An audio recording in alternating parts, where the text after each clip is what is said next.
La megafauna que habitó el territorio mexicano durante el Pleistoceno se extinguió en su mayoría hace 10.000 años aproximadamente. Las causas de la extinción masiva de la megafauna del Pleistoceno son hasta la actualidad un enigma ampliamente discutido por los científicos que han propuesto 4 hipótesis para intentar explicarla. Las extinciones operan de una manera general y extinguen a muchas especies, como el caso de lo que sucedió en el Pérmico, donde prácticamente el 97% de las especies se extinguieron, o el 65% de las especies durante el Cretácico Terciario, cuando los dinosaurios desaparecen. Pero hay casos como la extinción del Pleistoceno, que acaba con el 75 prácticamente por ciento de la vida de mamíferos grandes que habitaban en México y que actuó de una manera mucho más local. Una de las grandes interrogantes cuando estudiamos el final de la era del hielo es por qué se extinguió la megafauna, por qué se extinguieron la mayor parte de los grandes animales que ocupaban los continentes en aquella época, animales que habían sido exitosos durante miles de años. Los científicos plantean 4 posibles respuestas que intentan explicar la desaparición de la megafauna de la edad de hielo. La primera involucra cambios climáticos experimentados al final del Pleistoceno. Alrededor de esta hipótesis existen 2 perspectivas importantes. Decía que la primera idea, lo que nos da un poco cuenta, o lo que se especula, es que las especies se empezaron a extinguir no en el frío, sino se empezaron a extinguir en los climas cálidos, porque la vegetación que empieza a surgir cuando hay condiciones más de mayor calor, de mayor humedad, etcétera, etcétera, estas especies no estaban adaptadas para ello. Y la otra, que es realmente que este masazo, por llamarlo así, climático, de una disminución tan grande, hace que desaparezca la vegetación a la que están adaptados, sobre todo los herbívoros, y nosotros sabemos que si los herbívoros desaparecen, los carnívoros dependen directamente de ellos.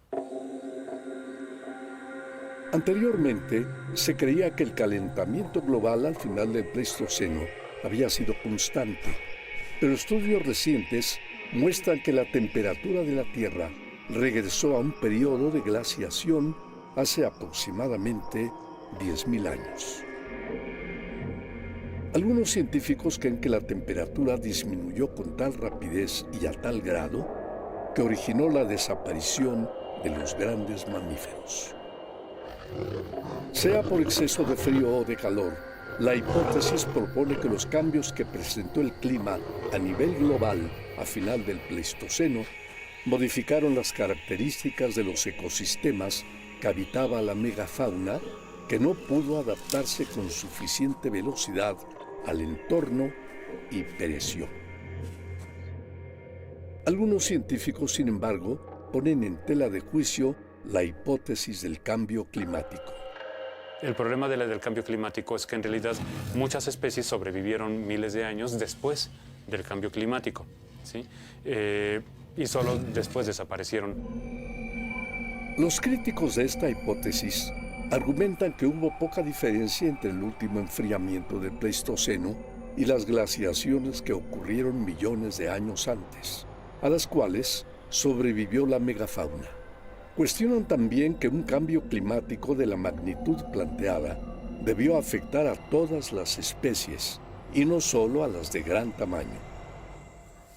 Es por eso que existen otras hipótesis, como la que se refiere a la cacería de megafauna llevada a cabo por seres humanos.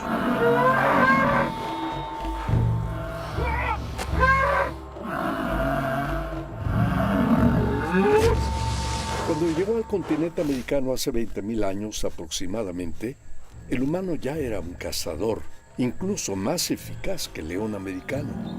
Ambos fueron ávidos depredadores del bisonte, entre muchas otras especies de megafauna. Las teorías más aceptadas acerca de la extinción de los mamuts, de los mastodontes, de los bisontes, de los caballos americanos, de los camellos, apuntaban a la cacería del hombre. Esa fue la idea que durante muchos años estuvo en boga, porque en los contextos arqueológicos encontrábamos estas puntas de flecha que curiosamente siempre estaban asociadas a huesos de animales extintos, a bisontes extintos, a elefantes extintos, a mamuts, por ejemplo. Entonces eso fortaleció mucho la idea. Los humanos estaban en desventaja en cuanto a peso y fuerza frente a la mayoría de las especies de megafauna. Por ello resulta interesante conocer lo que los hizo hábiles cazadores. Yo pienso que hay dos factores importantes. Por una parte, los grupos humanos que colonizaron pues eran grupos muy organizados de cazadores. De hecho, se comparaban mucho y admiraban mucho a los animales sociales como los lobos, porque por esas jerarquías que tenían, y admiraban mucho a los jaguares. Eran grupos muy organizados para la cacería. Pero hay un segundo factor importante. El continente americano no tenía seres humanos. Entonces muchos de estos animales gigantescos, como los mamuts, como los perezosos gigantes, nunca habían tenido un depredador que pudiera cazarlos a distancia. Se habían evolucionado con los lobos, los tigres dientes de sable, con los pumas americanos, con varias especies de depredadores, pero básicamente la sorpresa es que llega un grupo de depredadores que pueden cazar a distancia, y esto es algo nuevo para todos estos animales. Gracias a los instrumentos de caza que confeccionaban, como puntas de flechas y lanzas, los humanos sometieron a sus presas. Sin embargo, uno de los puntos débiles de esta hipótesis es que no hay pruebas fehacientes de que los humanos extinguieran a todas las especies, entre ellas al león americano y al dientes de sable.